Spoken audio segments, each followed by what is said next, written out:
Buenos días y tardes a todos y a todas. Es un placer estar con todos ustedes con esta segunda sesión del Seminario Manifestaciones Rupestres del IAL de la Universidad de Sevilla. Esta vez les presento al investigador Philip Costá, arqueólogo especialista de América Central e investigador asociado al Centro de Estudios Mexicanos y Centroamericanos y del Laboratorio de Mundos Americanos. Philip es desde 2004, él hace sus investigaciones sobre el arte rupestre y la problemática en relación con su conservación, y sobre todo lo han llevado a dirigir proyectos en El Salvador, en Guatemala, en Nicaragua, en Honduras y en Costa Rica. También desde 2018 dirige el proyecto arqueológico franco-alemán costarricense en la cordillera del Guanacaste, en Costa Rica.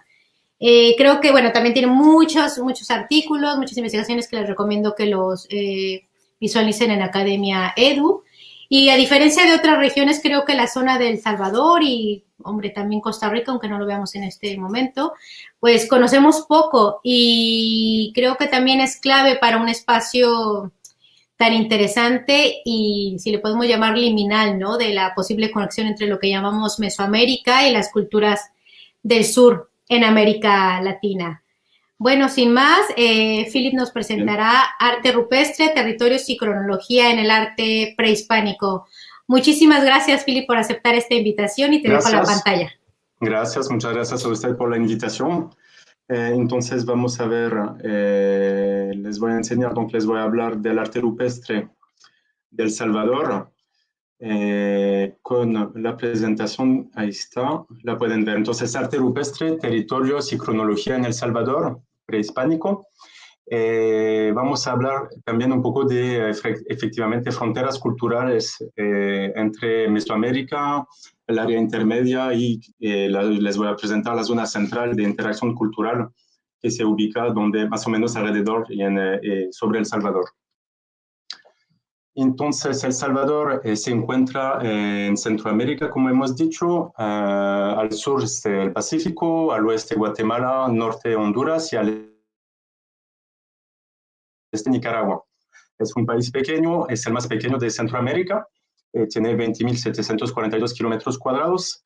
Sin embargo, es muy rico de un punto de vista arqueológico.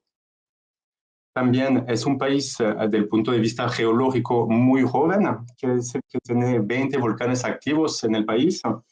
Entonces, los principales los pueden ver ahí en el mapa. Cruzan el país de oeste en este, paralelo a la costa Pacífico, y esos volcanes tienen consecuencias para la actividad humana. Pues primero es garante de suelos fértiles, propicios para la agricultura y la sedentarización, y a la vez tiene como consecuencias también, eventos que pueden ser erupciones volcánicas que tuvieron un impacto a más o menos gran escala sobre el país a diferentes momentos. Unos volcanes solo del Salvador. En el occidente, El Salvador se separa en tres regiones arqueológicas, les voy a presentar después: occidente, centro y oriente. En el occidente, el volcán de Santa Ana, con el lago de Coatepeque, que él mismo es una caldera. En el centro del país, el volcán San Salvador, que está a la par de la capital del país. Y hasta el oriente, al este, a la punta, a la frontera con el Nicaragua y Honduras, en el Golfo de Fonseca, el volcán de Conchagua. Las faldas se terminan en el Pacífico. Esta ubicación geográfica de El Salvador tiene, de un punto de vista cultural, un impacto sobre el contexto. Es decir, que se encuentra en los confines de Mesoamérica. Mesoamérica, definido por Kirchhoff en 1943, se puede ver aquí la ubicación de El Salvador. Se extiende desde el centro de México hasta el noreste de Costa Rica. El concepto de Mesoamérica ha sido objeto de muchos debates en cuanto a su homogeneidad cultural y sus límites, y es un poco el tema que vamos a tocar también ahí por medio del arte rupestre. Al sur de esta área cultural es el área intermedia. Esta fue definida por Wille, el arqueólogo estadounidense, en 1971. Aquí se ve El Salvador, lo pueden ver. Esta área intermedia, entonces, que se extiende más o menos de largo, tiene el mismo largo que Mesoamérica, desde Ecuador hasta Honduras, Nicaragua, cruzando Costa Rica. Y la diferencia entre los dos, bueno, hay varias diferencias, pero vamos a quedarnos con que en Mesoamérica hay grandes centros urbanos y en el área intermedia, digamos que hay centros políticos de extensión menor. Otra propuesta para definir culturalmente el contexto prehispánico de El Salvador fue dada por Assmann, un arqueólogo que vivía en Honduras, pero es estadounidense, en 1993 y 96. Él define lo que llama él una zona central, que pueden ver aquí en azul, entre Mesoamérica y el área intermedia. Esta zona central es un área de interacción. Es un otro punto de vista porque esta zona central, digamos, ya no es considerado como la extensión de una u otra área cultural, sino que es una región autónoma relativamente extensa, con su propio dinamismo, sus culturas locales, y recibe y genera influencias hacia el norte y el sur. Esa es la idea, entonces, de la zona central de interacción. Como consecuencia de esta, digamos, complejidad cultural, en El Salvador se habló 7 idiomas en la época prehispánica. 7 idiomas, de los cuales pues tenemos idiomas de tradición mesoamericana, como el Pocomam, que es maya, o el náhuatl, de origen de México, pero también lenguas locales, como el potón, que es el lenca hablado en El Salvador, que es diferente del lenca de Honduras, y el cacaopera también local, y también tenemos idiomas que vinieron de pueblos que se instalaron, que vienen más del área intermedia, como los Urua. Todo eso se encuentra en El Salvador en algún momento, pero hoy en día solo se hablan, y se habla muy poco, solo 2 idiomas se conservaron, el Pocomam en el noroeste del país y un poco de náhuatl. Pero pueden encontrar todavía personas que hablan potón, del lencas, quiero decir, pero es casi considerado como un idioma extinguido. A pesar de este tamaño, de esta superficie reducida, efectivamente El Salvador es rico arqueológicamente, como les decía. Aquí pueden ver un mapa que nos sirve, es el mapa que realicé entonces para el estudio del país, con los sitios rupestres dentro de las fronteras del Salvador. Se conocen 70 sitios rupestres y ahí son los triángulos rojos, y en anaranjado tienen los asentamientos. Los principales asentamientos no son todos, obviamente, son los principales y los que se encuentran más cerca de los sitios rupestres. Como les decía, El Salvador son 3 regiones arqueológicas: el occidente del Salvador, el centro y el oriente. El centro y el oriente están separados por el río Lempa. En el marco de estudio se consideró también el oriente de Guatemala, el centro de Honduras, la Sierra Madre, y el sur de Honduras. Claro, las fronteras actuales no tenían nada que ver en la época prehispánica, por eso se amplió el marco de estudio para entender mejor el arte rupestre del país dentro de su contexto, en un contexto más grande, más global. El arte rupestre de El Salvador, bueno, de esos 70 sitios encuentran muchas configuraciones: abrigos rocosos, rocas al aire libre, grupos de rocas al aire libre, afloramiento monolítico. Lo que no hay son cuevas, no hay digamos, karst, no hay paisaje kársticos en El Salvador, entonces digamos, en el sentido de una cueva, en el sentido de dentro de un paisaje kárstico, no existe, no hay manifestaciones rupestres. Entonces son abrigos rocosos, rocas al aire libre o afloramiento. Y tienen, más que todo, son grabados. Vamos a ver. Más que todo van a encontrar grabados de los 70 sitios, 61 son grabados, pero hay 9 sitios con pinturas. Son localizados, pero sí se conocen también pinturas, aunque la técnica pues es menos utilizada. Y una técnica especial sobre la cual voy a regresar después son los grabados pintados. Se sabe que estas pinturas son originales, son antiguas, porque se analizaron. Pero entonces les da, por ejemplo, una idea ahí. Entonces tienen el grabado y el surco está resaltado con rojo o con negro. Son los colores que se utilizaron. Entonces, uno de los objetivos de nuestro estudio era definir tradiciones rupestres. es decir, identificar grupos de yacimientos con características comunes, como la iconografía, el tipo de sitio, la integración en el entorno, la técnica empleada, por supuesto, la medida, la altura de los motivos, varios criterios, muchos criterios. Entonces, en un segundo tiempo, el objetivo era tratar de ubicar las tradiciones rupestres identificadas cronológicamente, saber cuándo ubicarlas en el tiempo. Y eventualmente la meta última era de saber culturalmente tratar de afiliar a un grupo cultural cuando se podía, de asociarlas a un grupo cultural. No siempre se puede, pero con algunas tuvimos, creo que, unos éxitos. La meta última siendo utilizar el arte rupestre como una herramienta para definir geográficamente las fronteras culturales a través del tiempo.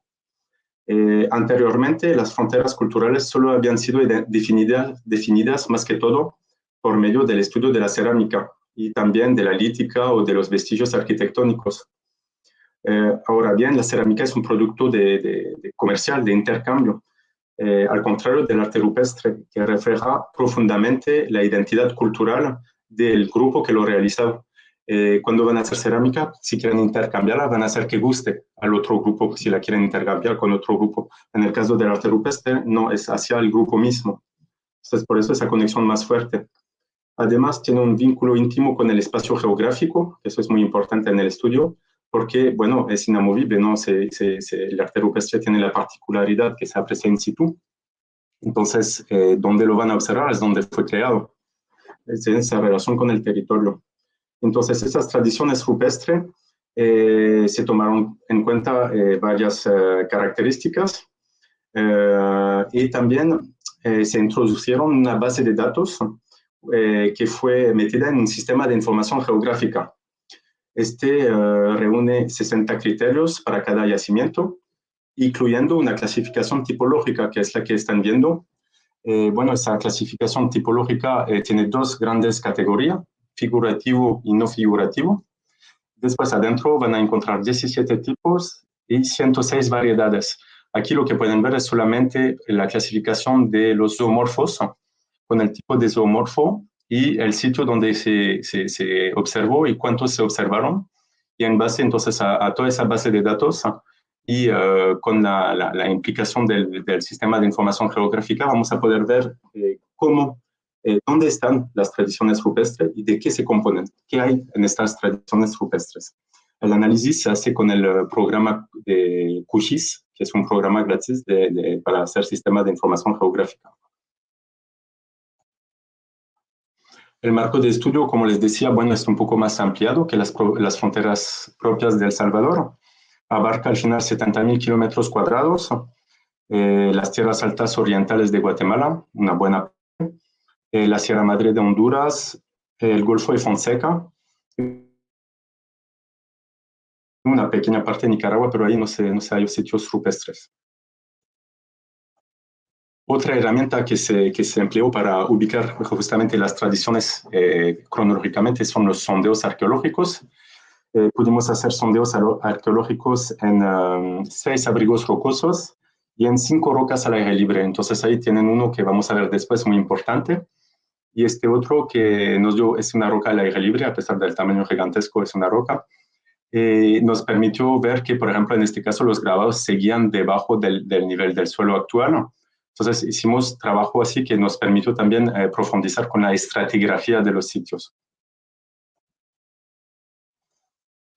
Otra herramienta que se utilizó para ubicar cronológicamente, porque ustedes saben que pronunciarse sobre la cronología de un sitio rupestre es lo más difícil, entonces se utilizaron varias herramientas. Otra herramienta es justamente el análisis geográfico de la proximidad con los asentamientos.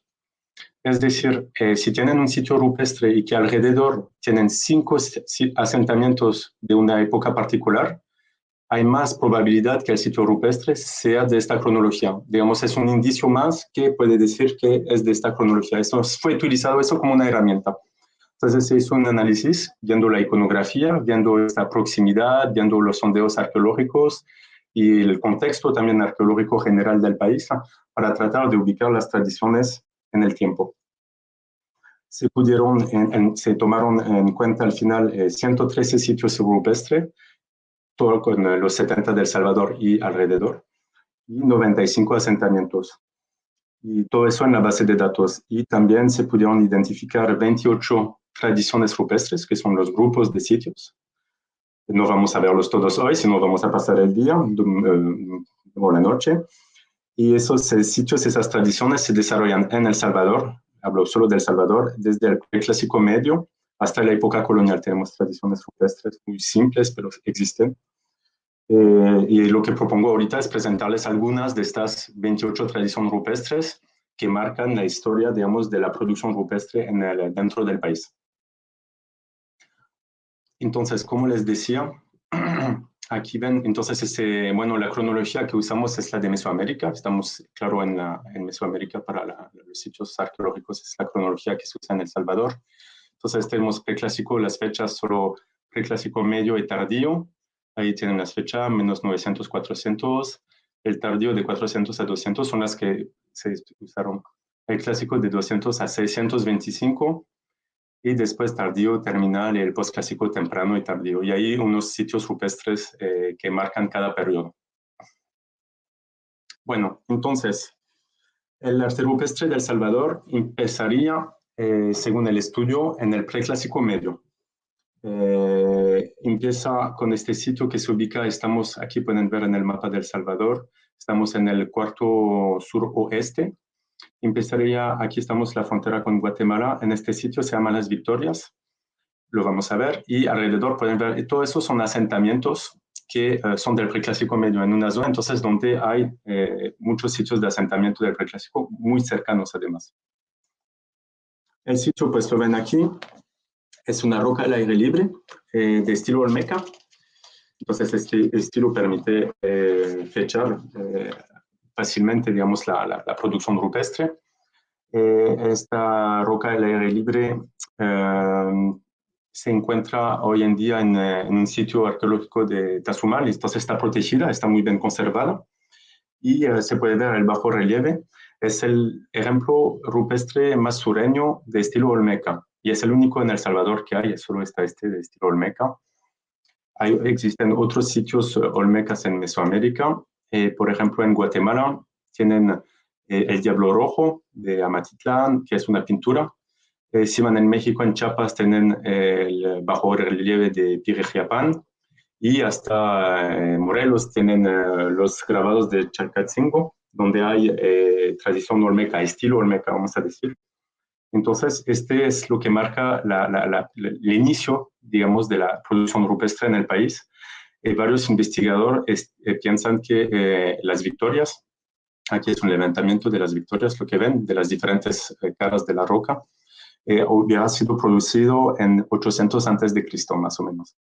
Entonces, esa es la idea del inicio de la producción rupestre en El Salvador. Entonces, tiene una influencia mesoamericana, claramente.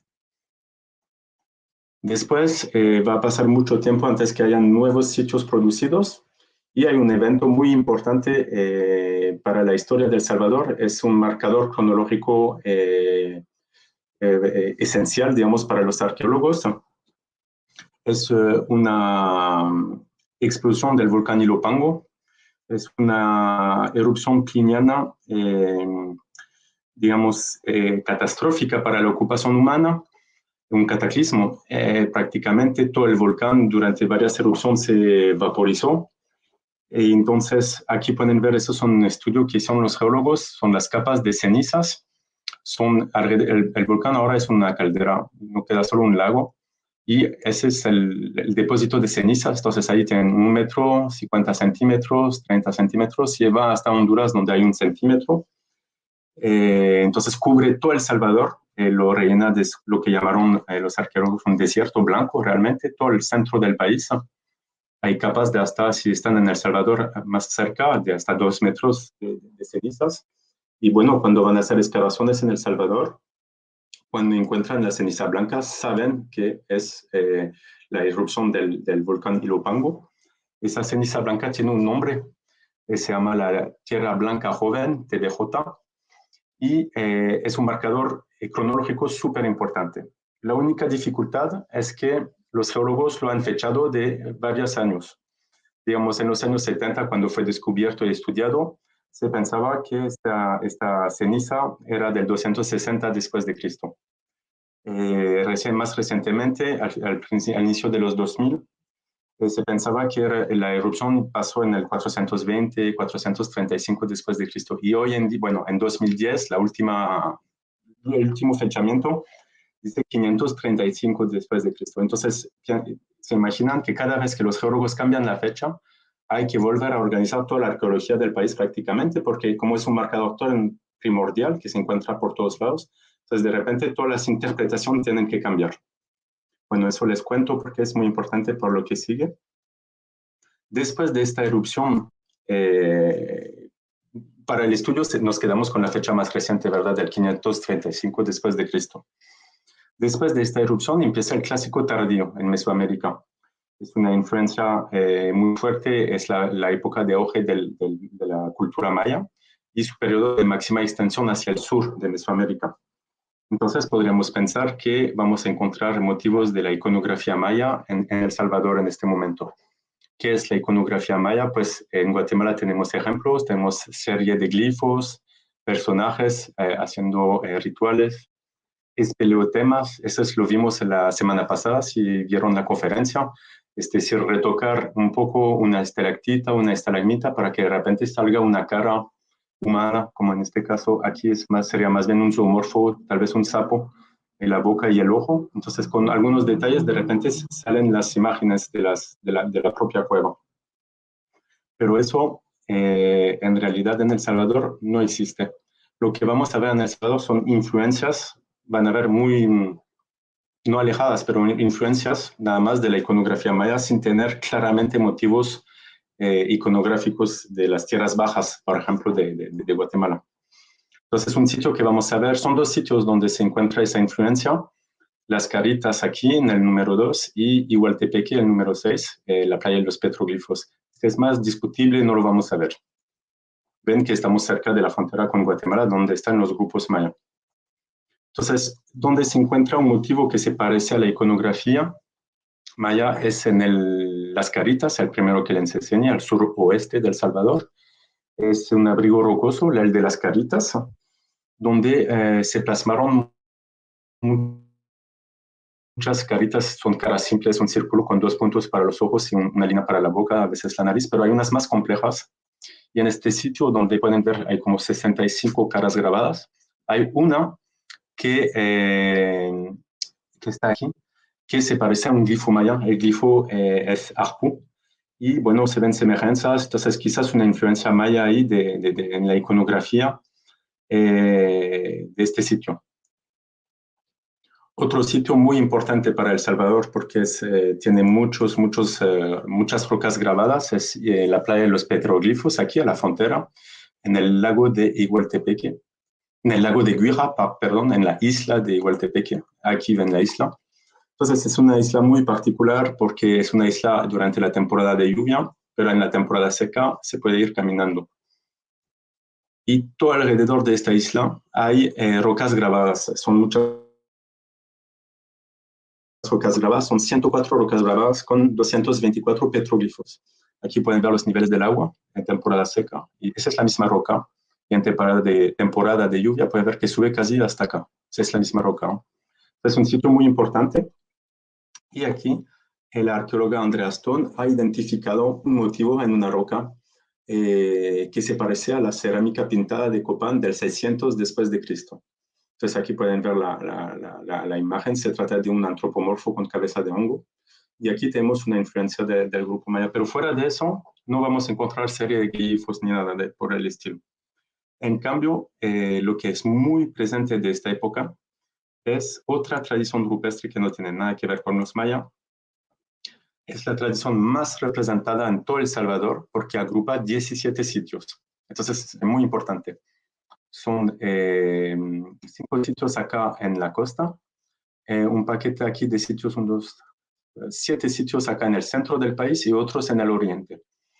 en el nororiente. Y esos 17 sitios conforman otra tradición rupestre, van a ver, son muy parecidos, que se llama la tradición meandros, porque se parece a los meandros del río, porque teníamos mucho énfasis en las líneas onduladas. Y aquí pueden ver uno de esos sitios, es la Pintada de San José Villanueva, está en la costa. Esos grabados, vamos a ver otra imagen. Esta tradición tiene la particularidad que desde el punto de vista de la técnica, los grabados están pintados cuando conservaron las huellas de los pigmentos. Todos los sitios, bueno, son originales porque se analizaron con el Laboratorio de Investigación de Monumentos Históricos en Francia. El rojo es un ocre y el negro es un óxido de manganeso. Entonces sabemos que esos surcos rellenados son originales. Todos los sitios son abrigos rocosos de esta misma tradición. Es todo un grupo muy homogéneo. Todos son abrigos rocosos, la pared cóncava, la proximidad con un río, lo pueden ver muy bien aquí en Titihuapa. El río pasa a la par, pero en esos sitios también el río está muy cerca. Otro punto común, la carga que está de los grabados en los paneles. Pueden ver ahí, hay muchos motivos grabados.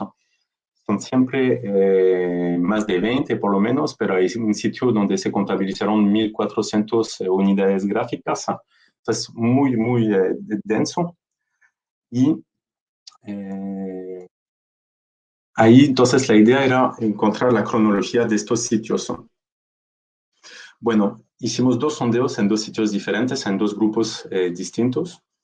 Y el que mejor resultado nos dio es este sondeo que hicimos en el 2007, muy importante. Pueden ver ahí, bueno, en la capa, en el corte estratigráfico, esta capa blanca es de ceniza blanca.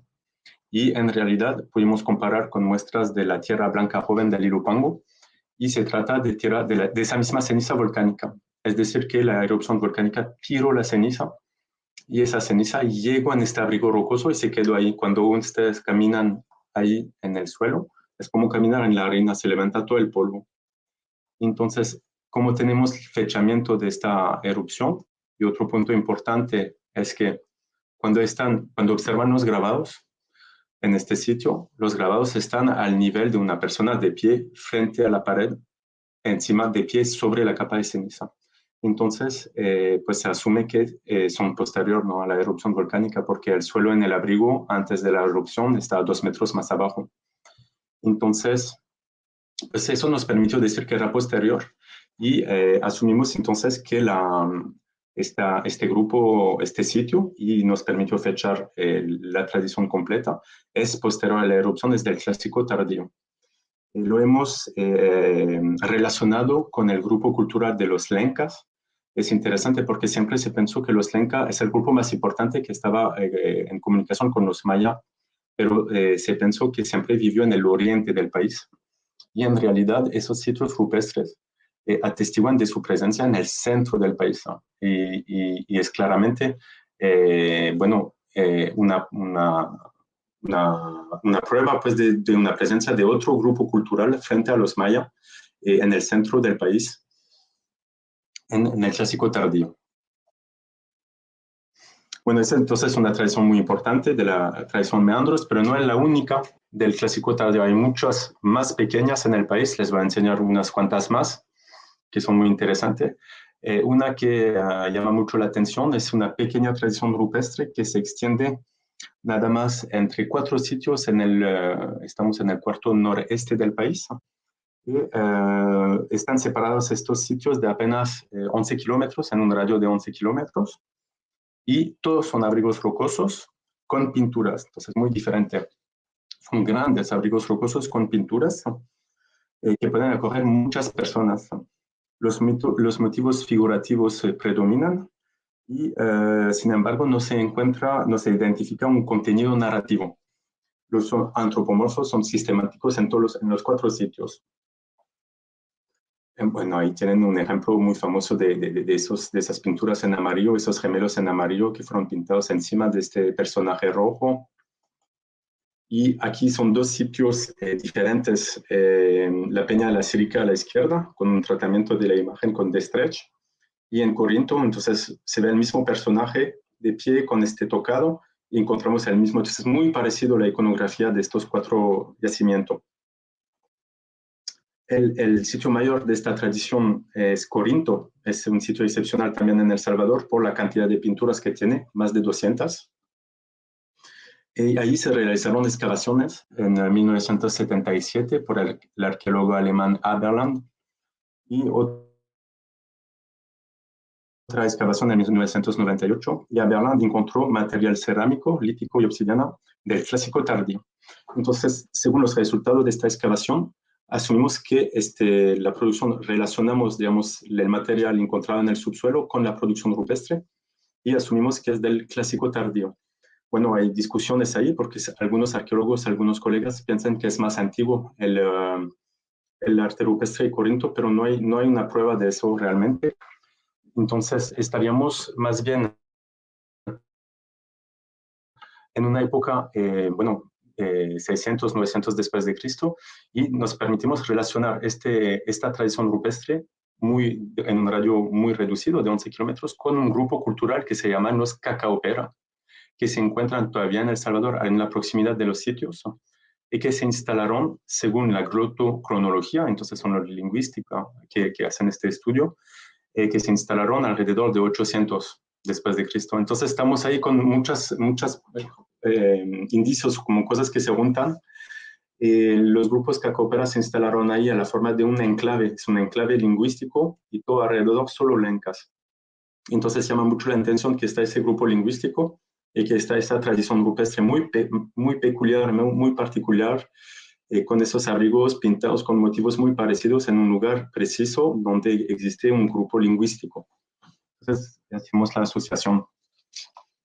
Otra tradición, vamos a ir ahora por la costa, porque, bueno, en El Salvador es muy importante la costa. Estamos en el Golfo de Fonseca. Otra tradición rupestre muy interesante que se desarrolla en 4 sitios separados por pocos kilómetros, también 17. 2 están en el volcán Conchagua, que vimos al principio de la presentación, y 2 son en islas.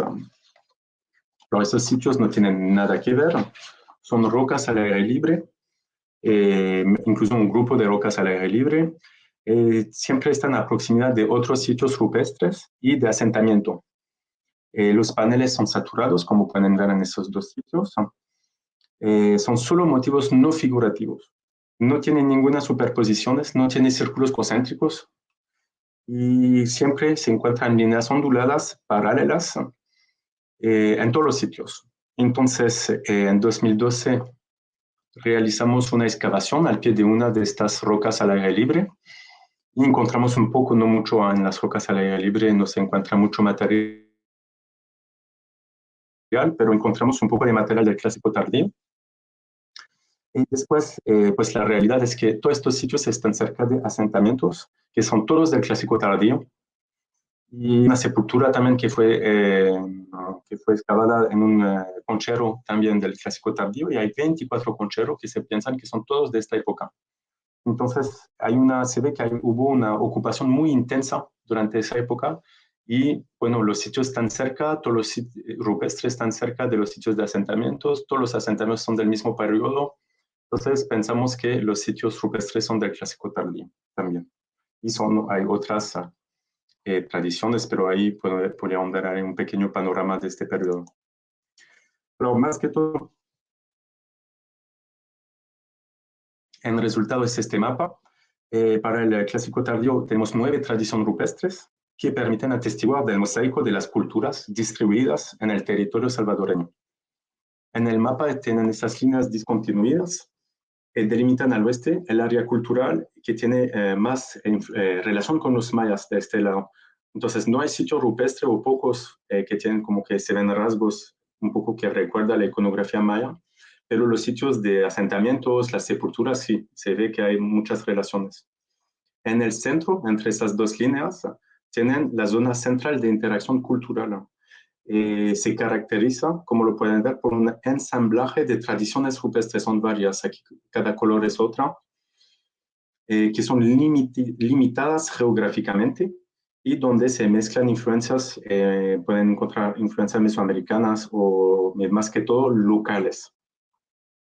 más que en ningún otro momento en la historia de El Salvador, las tradiciones rupestres expresan regionalismos con extensión limitadas, lo que corresponde con la definición de esta zona central de interacción cultural. Va a cambiar después. Entonces, después del clásico tardío, llegamos al posclásico, está el colapso maya. Entonces, algo muy importante este colapso maya, porque muchos sitios de El Salvador estaban conectados, ¿no?, con el mundo maya. Entonces, en consecuencia, está la caída de la ocupación de la red de los principales asentamientos de la meseta centrales. Esos están abandonados. Y al mismo tiempo, vienen olas sucesivas de los grupos nahuapipiles, que vienen de México, y caen los mayas y vienen los nahuapipiles de México a instalarse en El Salvador. Se van a instalar en dos sitios muy importantes, Cihuatán y Santa María. Ahí pueden el juego de pelota de Cihuatán, pueden ver que la cancha es muy grande. Entonces, esos grupos se van a reorganizar y rellenar rápidamente el vacío creado con el colapso maya. Y lo que es interesante es que van a llevar, obviamente, con ellos su bagaje cultural característico que se va a expresar en nuevas tradiciones rupestres. Entonces estamos ahí alrededor de 900.000, pero el arte rupestre probablemente que se empieza de estos grupos, hablo desde el año 1000, asumimos. Entonces la deidad mayor de los grupos nahuapipil es Tlaloc, y es el dios de la lluvia y del agua. Entonces, es muy característico porque se reconoce pues por sus atributos, que son grandes ojos, que se suman con dos grandes círculos a la manera de anteojos, y tienen colmillos alargados y curvados hacia el exterior, y una serie de dientes afilados. Bueno, son tan esenciales, se pueden ver en la imagen aquí, es una botella, pero hay incensarios muy famosos, hay muchas representaciones de Tlaloc en El Salvador, en todo tipo de material.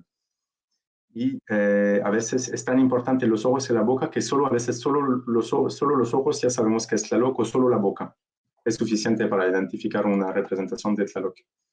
Entonces tenemos varios sitios rupestres que se encuentran solo en El Salvador con representaciones de Tlaloc, en el centro y más que todo en el occidente. Ahí son 5 sitios rupestres, pueden ver aquí en Playa de los Petroglifos, en la costa, y aquí en la montañona se llama esta zona. Bueno, aquí ven los Tlaloc. Los sitios de esta tradición son en su mayoría abrigos rocosos, pero hay un caso de una roca al aire libre. Y bueno, el material es siempre figurativo. Está la representación de Tlaloc, que a veces está como con animales también, serpientes emplumadas, ranas y monos. Pero ahí pueden ver las representaciones de Tlaloc, que es la Cueva de los Leones. Tienen el dibujo a la par para que sea más explícito. Y por ejemplo, esos pares de ojos, pues Tlaloc siempre es Tlaloc. Y ahí se ven bien con los bigotes y los dientes afilados. Aquí otra representación en la playa de los petroglifos. Siempre los ojos y los dientes afilados y la barba hacia el exterior. Y otra aquí en otra roca al aire libre. Entonces eso sabemos en relación con los grupos nahuapipiles posclásico temprano. Otro estilo que vamos a ver se llama un estilo que se ha llamado, no soy yo quien lo llamó así, se ha llamado por Verdon como el estilo pre-Mixteca Puebla. Entonces ahí, bueno, hay unos motivos claves y se encuentran, por ejemplo, la greca escalonada, la reconocemos aquí, entonces esa es la original en azul, y esa es la con de stretch para resaltar el motivo. Se puede ver que se superpone a una mano aquí. Entonces esta greca escalonada es típico también del posclásico temprano. Se encuentra en sitios de asentamiento, por ejemplo en Itla, y lo pueden ver ahí que decora la arquitectura, pero se conocen cerámica, se conocen otros soportes. Y este motivo pues se conocía antes, pero se difunde en el posclásico temprano en toda la región. Se conocía desde el clásico tardío, pero se difunde realmente a gran escala durante el posclásico temprano.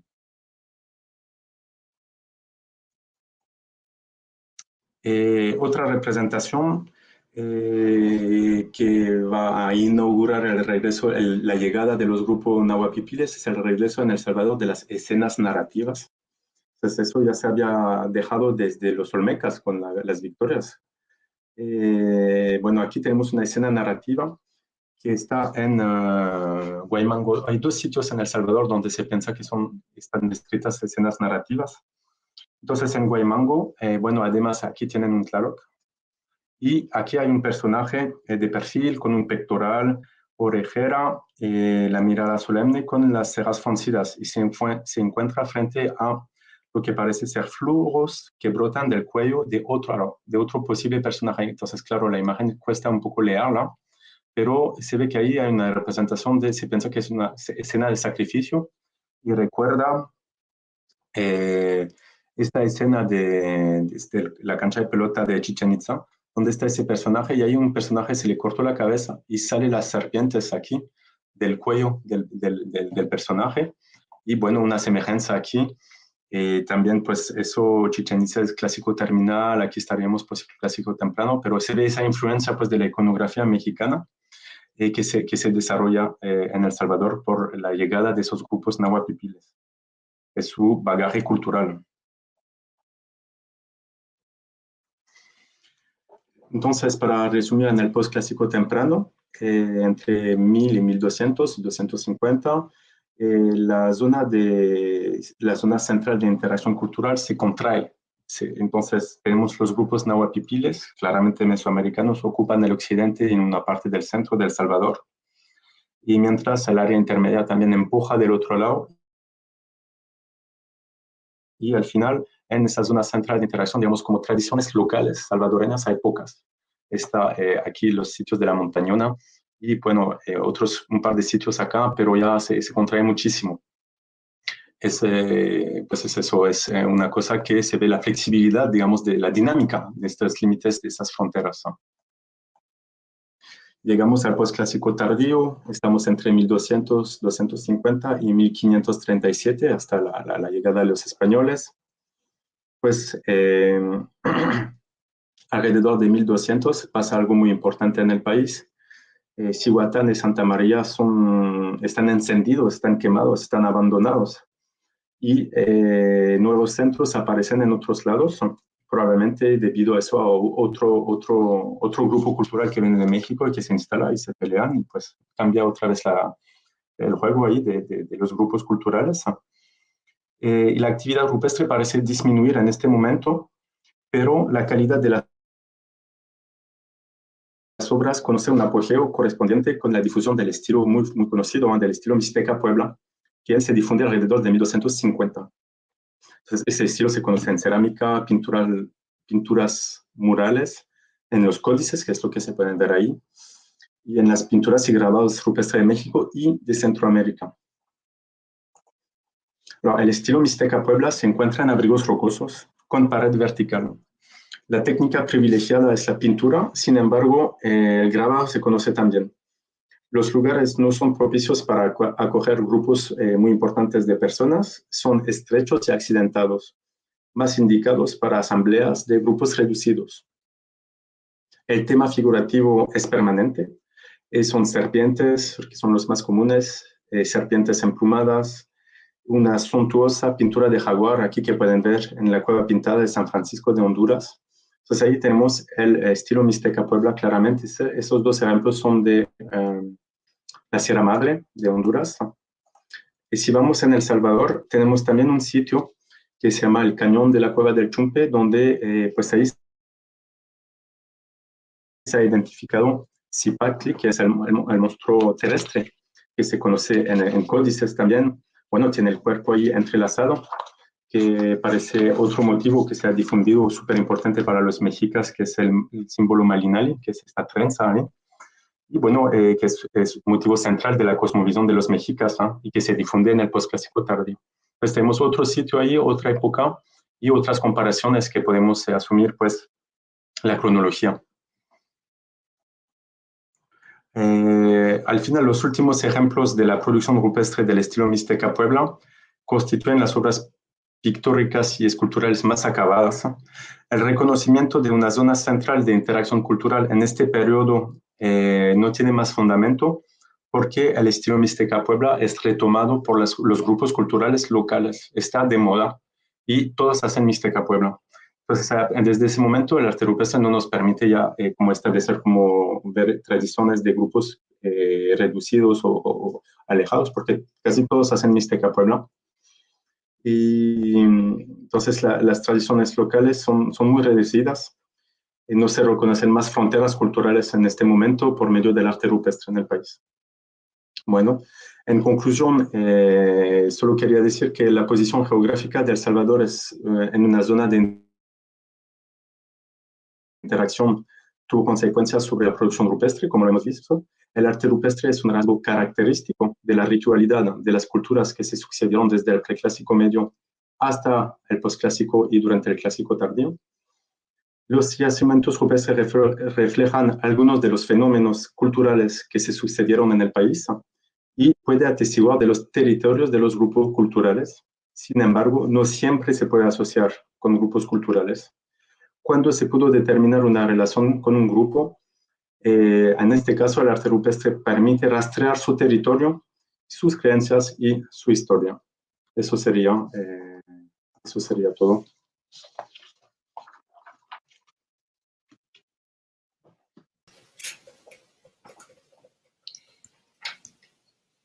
Muchísimas gracias, Philip. Ha sido una excelente conferencia, extremadamente claro para todos. Yo creo que ha sido fenomenal. A mí en lo particular me ha llamado mucho la atención la complejidad de los meandros, de toda esta tradición de los meandros, que supongo que será la más difícil quizá para ti de interpretar. Y bueno, Claro. yo tengo muchísimas cosas que comentarte, pero sé que primero están estas. Entonces te voy a ir pasando las preguntas en la parte de abajo que las podrás ver. Sí, hay manantiales siempre. Buena pregunta, buena. Sí, no lo he dicho, se me olvidó, pero siempre hay manantiales cerca de los sitios donde están las representaciones de Tlaloc. Una relación con el agua directamente, efectivamente, en todos los sitios que está ahí, donde están los Tlalocs, los Sico, efectivamente.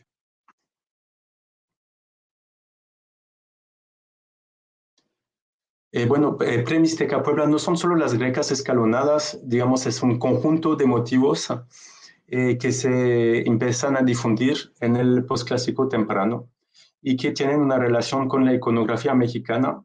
Es acabado, pero todavía no es del estilo Mixteca Puebla, pero son motivos que se van a encontrar después también, pero son solo algunos motivos. Entonces, está la greca escalonada, está, otros motivos, que en rupestre solo se encuentra pero así se llamó Pre-Mixteca Puebla porque prepara un poco el campo, digamos, para la tradición Mixteca Puebla que viene en el posclásico tardío. Y todos los motivos son de influencia mexicana.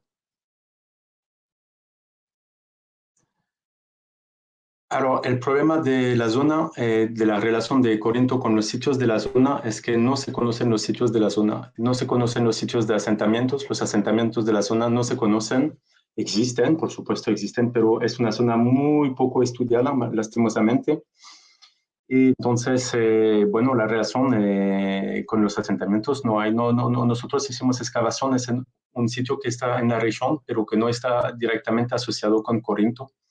Y hicimos otro sondeo en un sitio que tiene la misma iconografía que Corinto y encontramos material, de varias épocas. Entonces, también poner en relación el material que se encuentra es una asociación indirecta que se puede hacer. Entonces, la relación con los sitios alrededor está para hacer, con los asentamientos, digo, está para hacer porque no se conocen los asentamientos de la zona todavía. Gracias. Claro, Xipetotec, por supuesto, sí. Esa es la otra, no tenía foto de este sitio, pero la otra escena narrativa de El Salvador. Está esa representación de un Xipetotec, que es una deidad muy importante también para los grupos nahuapipiles que se instalaron. Y hay personajes que están bailando alrededor del Xipetotec. Bueno, es una interpretación, es un personaje que está los brazos levantados así, está todo rojo. Bueno, Xipetotec es muy sangriente como culto, ¿verdad? Es alguien que se le quita la piel y se pone la piel, el sacerdote se pone la piel de este personaje. Entonces, Hay muchas representaciones en cerámica de esto en El Salvador. Y efectivamente, sí, es de la misma, yo pienso que es de la misma época que el que vimos, que compare con Chichén Itzá, entonces sería posclásico temprano, exactamente. No. Alors, lo que es colonial son cruces latinas. Digamos, en algún momento viene la conquista y esos sitios son paganos, ¿no? Entonces, bueno, van a encontrar, sí, sí, hay, no son tantos, pero hay cruces de la religión católica, ¿verdad? Que están grabadas encima de las pinturas o encima de los grabados y eso es lo que se encuentra, pero y a veces hay unas representaciones que tienen como una casita debajo y la cruz que podría ser una iglesia. Son muy simples, ¿no? Pero es lo único que se encuentra de la época de la colonia. Digamos, no hay soldados españoles, ¿no? Esta es una pregunta larga. Te voy a poner los dos comentarios. Sí. De esta deidad. Una influencia tolteca hacia El Salvador. Bueno, hubo una influencia tolteca en El Salvador que vino, que se sintió en Tazumal, pero hasta el oriente del país es difícil decir, además que los toltecas al final no se conoce tan bien la expansión que tuvieron hacia el sur de Mesoamérica. Entonces es difícil proyectarse, hacer la asociación con algunos motivos y con el grupo cultural, digamos. Es siempre un poco difícil, ¿no? Entonces son grupos nahuapipil, tal vez podría ser de cultura tolteca, algo así, pero es difícil adelantarse tanto. Podría ser la influencia mixteca puebla. Yo pienso que la imagen del Chipetotec es antes del estilo mixteca puebla. El estilo Mixteca Puebla es mucho más, digamos, estandarizado y las formas que se van a encontrar no son tanto representación de Xipetotec, sino son siempre serpientes emplumadas, pueden ser antropomorfos como guerreros, pueden ser Zipacli, el monstruo de la tierra, un cocodrilo, y la serpiente emplumada. Entonces son otras representaciones. Yo creo que este Xipetotec sería más bien antes de la influencia mixteca Puebla para mí. Y por supuesto, blanco, se han hecho análisis. Alors, yo realicé varios análisis de pigmentos en El Salvador, en Honduras, en Guatemala. En El Salvador tuvimos muy bonitos resultados. Para hacerla corto, hemos analizado rojo. El rojo siempre es un ocre. El negro hemos encontrado óxido en eso únicamente. Hemos estudiado un azul y tuvimos una súper bonita sorpresa, es un azul maya, o sea que el pigmento es orgánico, es el índigo que se cultivaba de hecho en la época colonial en El Salvador. Entonces podemos establecer eso.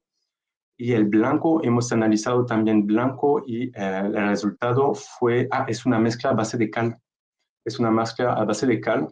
Y entonces con la cal lo hicieron un poco más espeso y con eso pintaron pintura blanca. Es solo un sitio, pero yo analicé una pintura de un sitio en el centro del país y es a base de cal. Entonces, esos son los análisis que se hicieron. Y un verde también analizamos en el oriente y este es una arcilla verde. Es una arcilla verde que dio este color verde. Entonces, más o menos se conocen todos los colores, ¿no? Porque el anaranjado después también es un ocre. Y el amarillo también es a base de ocre, es arcilla oxidada, ¿no? Y según la temperatura que se alcanza durante la oxidación de la arcilla y el nivel de óxido de hierro, pues cambia el color. Entonces, más o menos sabemos todos los pigmentos, la naturaleza físico-química de los pigmentos que se utilizaron en El Salvador. Arcaicos. Bueno, esa es la gran pregunta que siempre hay. Si hay arte rupestre arcaico, es muy difícil. Yo diría que no. Yo diría que no. Tengo mis argumentos. Siempre se piensa que Corinto es más antiguo, pero los argumentos ahí pues fallan. Digamos, si uno va a asumir que una pintura es arcaica, hay que dar buenos argumentos porque es importante decir es paleoindio, es arcaico, son fechas muy antiguas. Entonces no hay que tomarlo a la ligera, yo lo tomo así. Entonces, por ejemplo, hay un argumento que dice que hay manos y que las manos son muy antiguas y que hay un sitio, la Cueva del Gigante en Honduras, donde hay manos pintadas y ahí se encontró material paleoindio. Pero el arqueólogo Scheffler, que estudió el gigante, nunca hizo la asociación entre los dos. Y bueno, manos es de todas las épocas. Entonces, que haya manos en un sitio arcaico no quiere decir que todas las manos que vamos a encontrar en Centroamérica son arcaicas. Y incluso nos ha dicho nunca necesito que haya una relación entre los dos. Entonces, para mí, las Victorias es el primero, y no me aventuraría yo a decir que hay un sitio con pinturas paleoindias o arcaicas en El Salvador o incluso en Centroamérica, comprobado formalmente, para mí no se ha hecho.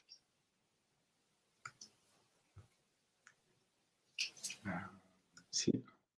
Sí, claro, la greca existía ya desde los mayas. La greca escalonada ya era ya algo que existía desde los mayas, solo en el posclásico temprano, efectivamente. Y es parte de ese grupo de motivo que, bueno, que se estilo pre-Mixteca Puebla, que son de esta época, pero claro, existía desde la época del clásico tardío. De hecho, en este sitio siempre está la pregunta, es el ermitaño el que vimos donde está Greca escalonada, y bien podría ser anterior, puede ser del clásico tardío. Yo tengo el presentimiento que es posterior, que corresponde con ese desarrollo de esa influencia de los grupos nahuapipiles que se instalaron. Pero claro, es una interpretación y se puede debatir de eso. Efectivamente, lo que sí es que, por ejemplo, está superpuesto una mano, ¿vieron? Entonces ahí además hay varias cronologías en este sitio y bueno, está difícil decir qué cronología tiene cada motivo. Pero bueno, yo en mi análisis prefiero ponerlo en el posclásico temprano, aunque sé que existe la greca antes. Los mayas ya utilizaban la greca escalonada.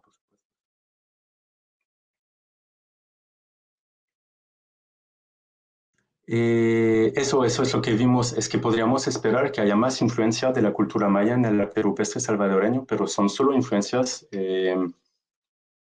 un poco alejadas, ¿verdad? O sea, no son tan claras, no son tan claramente que uno viene y dice, wow, eso es maya, no, claramente no. Bueno, además que es verdad que ya más uno baja de las tierras bajas, bueno, es un poco redundante el decir eso, pero digamos, más se acercan a Copán, a Quiriguá, a la frontera con Honduras y El Salvador, y menos sitios rupestres maya hay. Eso es también otra realidad. Y, por ejemplo, los sitios que se conocen cerca de Copán, vamos a encontrar, por ejemplo, espeleotemas, que es lo que vimos, que son caras. Incluso hay un sitio famoso, Plan del Jocote, donde hay una cueva donde una cara está pintada de azul. Es una estalactita, ¿verdad? Que fue retocada y pintada. Y entonces, pero ya glifos, por ejemplo, no se encuentran más si están en las tierras altas orientales de Guatemala, que estamos en la zona maya, pura zona maya. Ya no van a encontrar glifos o cosas así, solo zoomorfos, pero son pinturas grandes y antropomorfos, entonces son figurativas que están muy cerca de los sitios de asentamiento maya claramente, y en El Salvador no existe eso. Entonces, la influencia de la cultura maya en arte rupestre en el occidente salvadoreño es pues poca, la verdad es que es poca, sí. Nuevos sitios.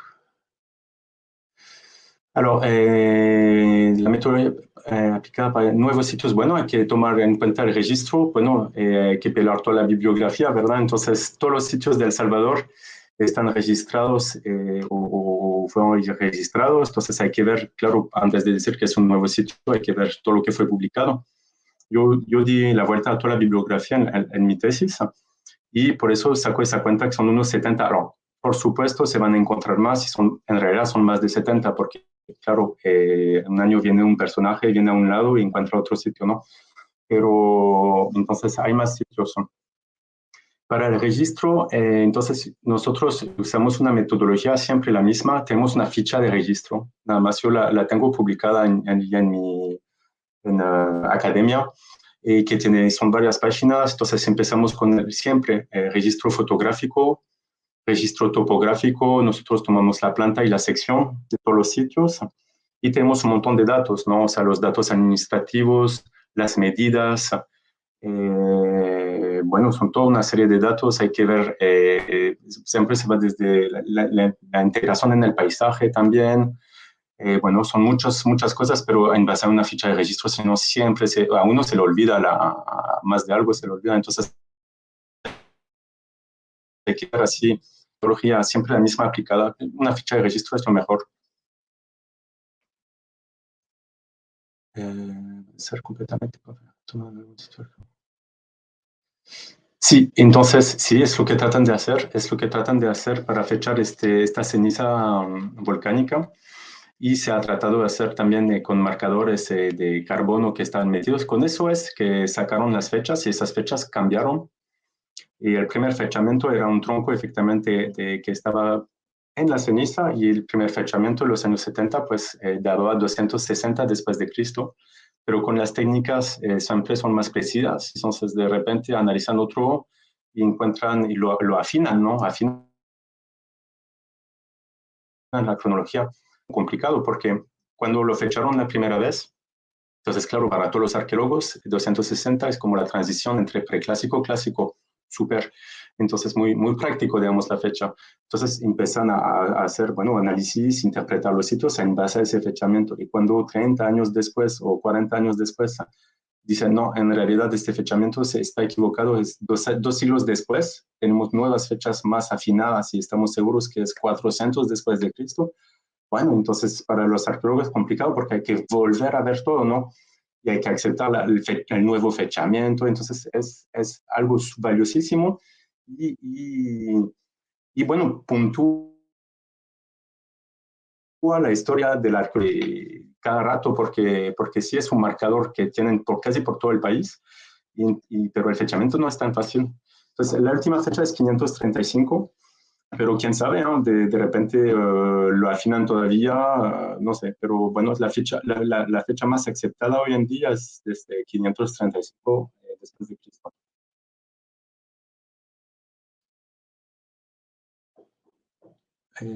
Ok, sí, claro. Bueno, lo que se hizo es que para asociar, digamos, decir que un sitio de asentamiento y un sitio rupestre están cercanos, estamos diciendo y no estamos diciendo nada.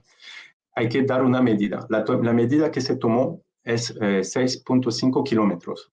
Es decir, que un sitio rupestre está cerca de un asentamiento si está a menos de 6.5 kilómetros. Ahora, ¿por qué esta medida?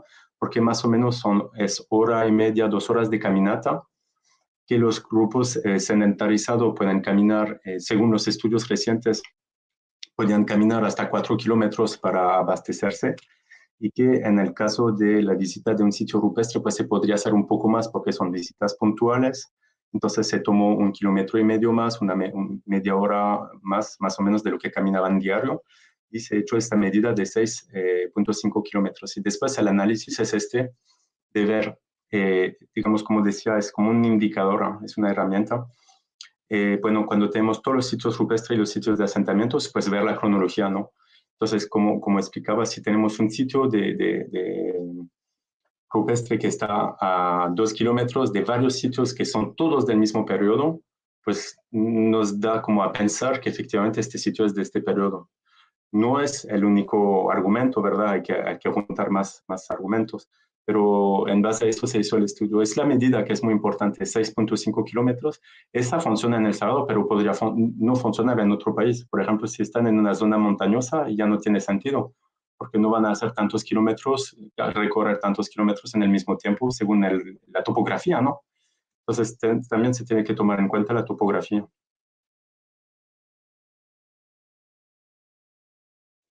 Claro, muy bien, las preguntas me fascinan, la verdad son muy buenas preguntas.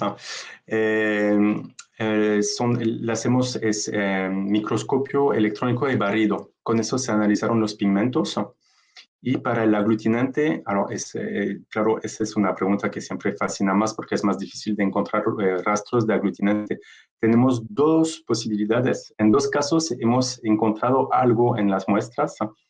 Una primera cosa fue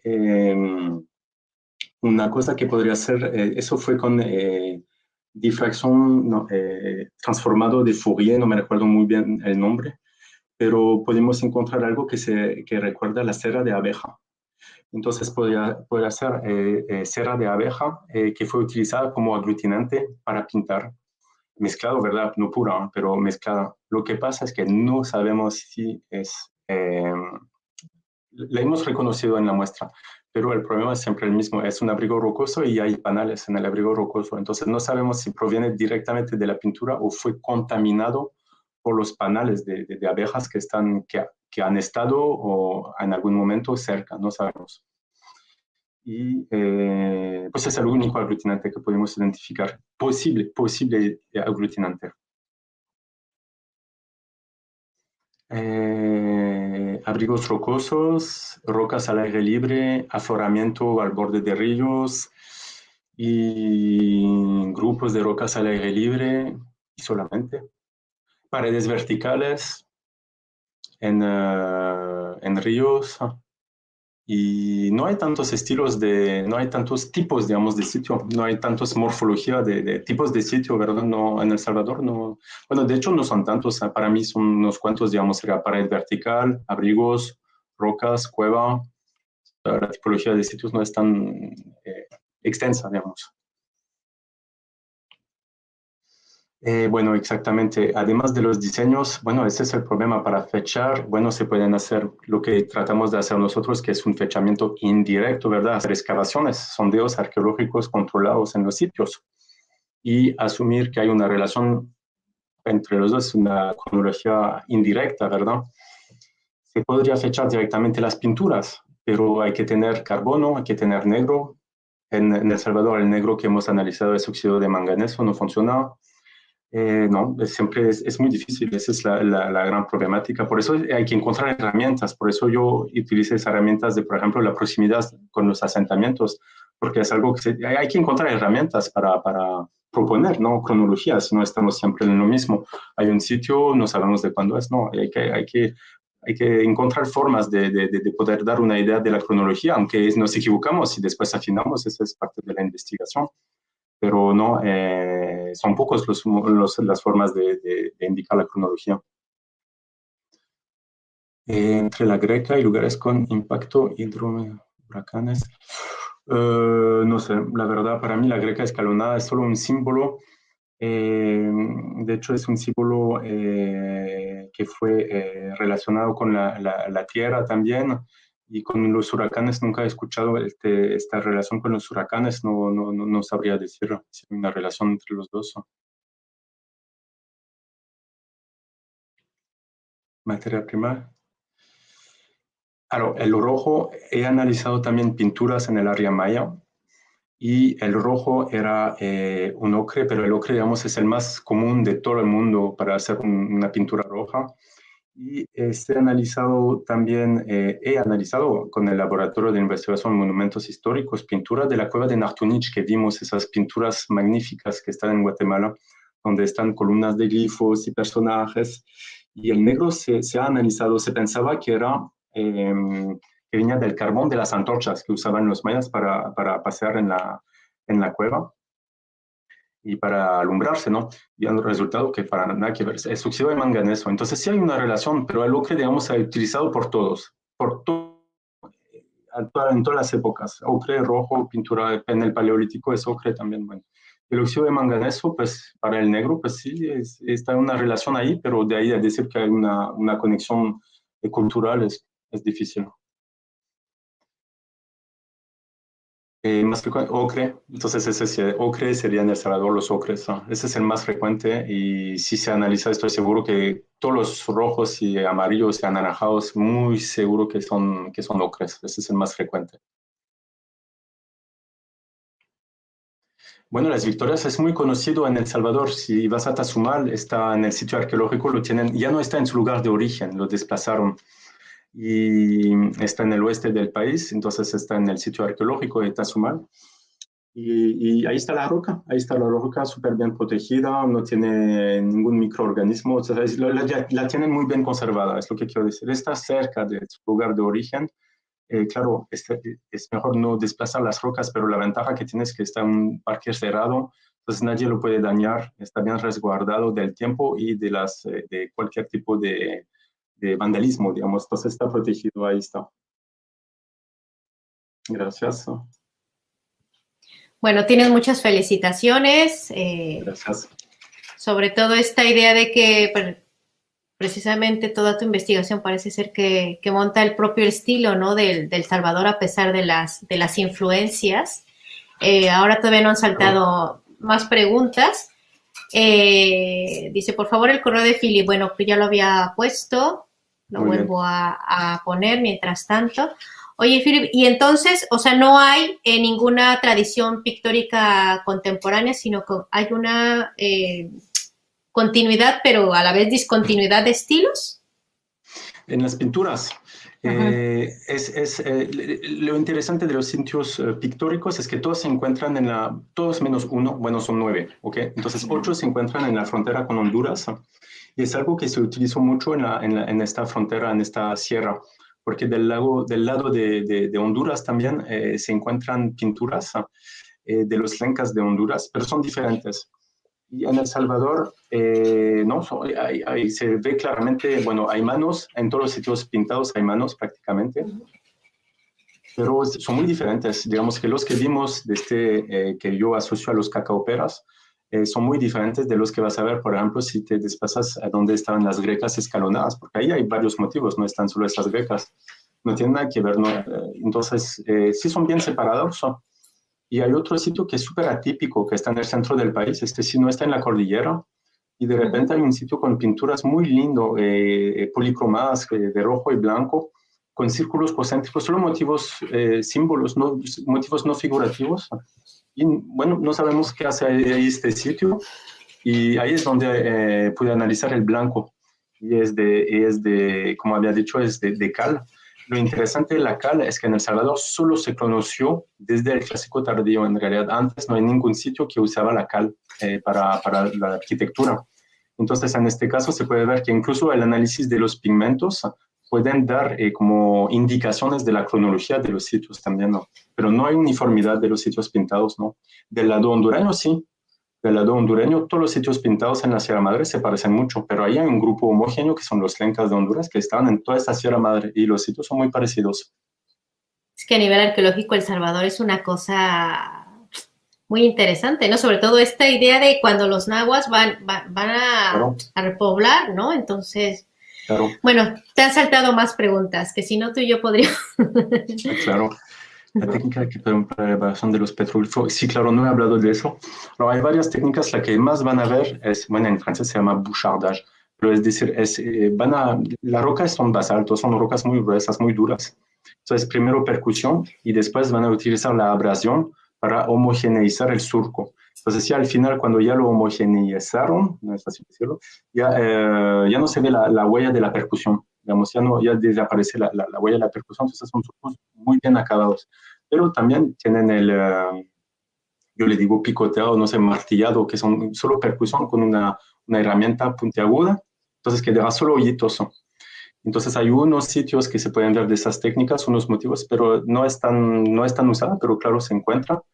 Y está la incisión también, pero eso es colonial. La incisión es cuando vienen y hacen una cruz latina y entonces usan una herramienta probablemente de hierro, no de metal. Entonces van a hacer ahí el motivo de cruz y ahí se ve claramente es una incisión. Pero en la época prehispánica no se ven incisiones. Bueno, tienen muchas felicitaciones, yo también aprendí mucho. Pero sí, lo interesante es lo que decías también, la cultura local de El Salvador. O sea, hay un estilo, una tradición rupestre, hay varias. De hecho, al final hice un análisis de esas 28 tradiciones y en El Salvador lo que hay que resaltar es que hay más tradiciones locales. Eso es lo que viene con lo de la zona central de interacción. O sea, quiere decir que no hay que considerar El Salvador como una extensión de Mesoamérica, no es así. En el Así clásico es. tardío hay culturas ahí muy fuertes con su propia iconografía, con su propio bagaje cultural y que están ahí y que no esperaron a los mesoamericanos para vivir. Quiero decir, o sea, ahí de este lugar, pues había personajes que estaban creando también, usando el arte rupestre para lo que necesitaban ellos mismos sin tener que recurrir a otras culturas. Claro. Para esto fue lo que nos Representaciones de fauna, hay un poco, sí, claro. No son tantos, en realidad hay muchas, bueno, fauna, así nada más algunos sapos, monos, hay muchos monos en el Golfo de Fonseca, serpientes, bueno, la serpiente, hay muy bonitas serpientes emplumadas, no son muchas tampoco, no crean nada, son una o dos. Y hay cuadrúpedos también, difícil de identificar, pero hay unos, esos son pintados. Ranas, creo que ya lo dije. Y solo, no hay tantos zoomorfos, no hay tantos zoomorfos. No hay, poquísimos son los fitomorfos de plantas, representaciones de plantas. Quizás una flor y tal vez una planta de maíz, pero son muy pocos. Tal vez todo el país, tal vez son 3 o 4 para todo lo que he analizado en todo el país. Gracias. Te llueven las felicitaciones. Esta es una pregunta larga. Repetir el nombre para clasificaciones. No es para clasificaciones, era para el estudio del sistema de información geográfica, es el QGIS, QGIS. Ese es gratis y funciona súper bien. Ahora, claro, muchos tutoriales para ver cómo funciona. Al principio es un poco austero, no sé cómo decir, es un poco complicado, pero los resultados son es indispensable, digamos, para analizar desde un punto de vista geográfico. Así es. Y esta es la segunda. Figura bueno, por ejemplo, los sapos pues están muy asociados a Tlaloc, ¿no? Yo sé que hay unas ranas o sapos que están representados con Tlaloc. Y para los demás zoomorfos poco se puede decir, solo si tienen serpientes emplumadas, pero también la serpiente emplumada fue utilizada durante siglos y siglos por varios grupos culturales también. Entonces, es un conjunto, no solo los zoomorfos en sí. Bueno, es un indicio, pero hay que ver, ahí hay que juntar con otra iconografía. Lo que es importante es asociaciones también de motivos, no solo un motivo en un sitio, sino que vemos varios motivos que se repiten en varios sitios. Eso es muy importante.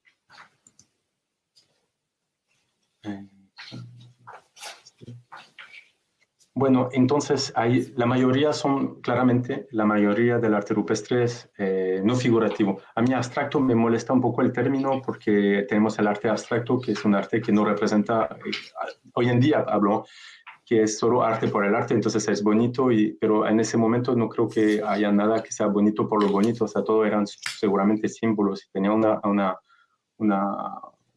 campo semántico, digamos, una significación.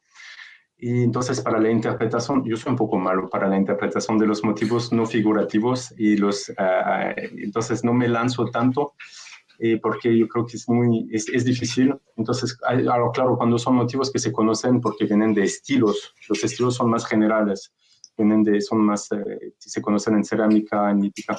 Entonces, ahí sí se pueden decir cosas, pero por ejemplo, cuando tienen la tradición que es muy salvadoreña, meandros, todas esas líneas que se van haciendo cubriendo las paredes totalmente, es difícil decir a qué se hace referencia. Quizás pues podría ser el agua, pero ¿quién podría decir?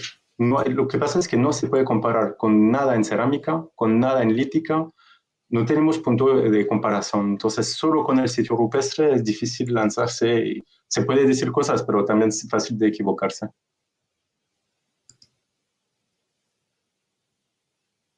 No, nunca. Eso sería bonito encontrar un percutor o algo así. No hemos encontrado nada para tallar. Bueno, las herramientas, son pocas las herramientas que se conocen líticas que podían hacer ese trabajo, que son lo que se dicen en Mesoamérica las hachas, ¿no? Que son unas pequeñas unas rocas pulidas, ¿no? Que son como pulidas, que se parecen a hachas pequeñas, pero no tienen realmente filo, que probablemente con eso grabaron, ¿verdad? Pero en contexto, digamos, no he encontrado nada.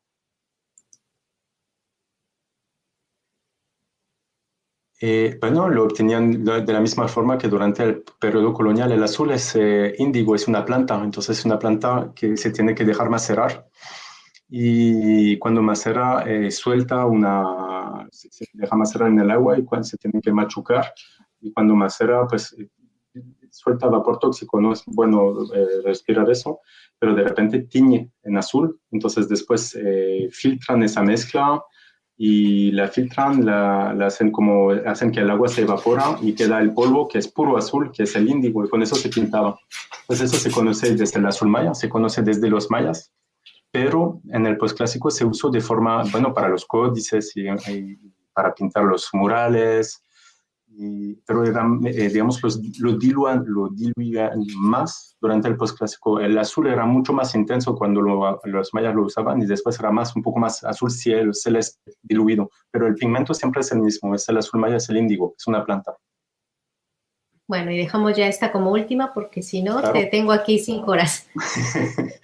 Los que hemos hablado con materia prima local. Bueno, los ocres se encuentran por todos lados. Los ocres definitivamente se encuentran por todos lados.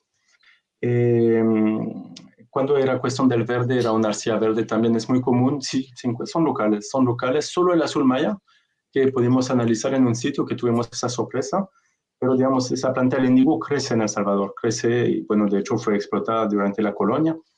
Entonces, sí, pues es local, todo local. Muy bien. Bueno, Philip, que muchísimas gracias. Ha sido una excelente presentación, muy clara para todos. Creo yo que sí. Verdaderamente hemos aprendido hoy muchísimo de esta región y nos quedan todavía más preguntas porque ahora han surgido demasiado, sobre todo los que hacemos pintura rupestre del posclásico, ¿no? Claro. De verdad, muchísimas gracias. Muchísimas gracias a todos también por permanecer y la próxima semana los esperamos con Guillermo Muñoz, que ya prácticamente todo el mundo conocemos, que nos va a hablar de las pinturas y petroglifos en el altiplano cundiboyacense. Espero haberlo dicho bien. En nombre de la directora Eva Bravo, que está en el chat, también te agradece muchísimo la participación. Y también ya verás todas las felicitaciones y agradecimientos que tienes. Bueno, pues muchísimas gracias y nos vemos el próximo viernes. Muchas gracias.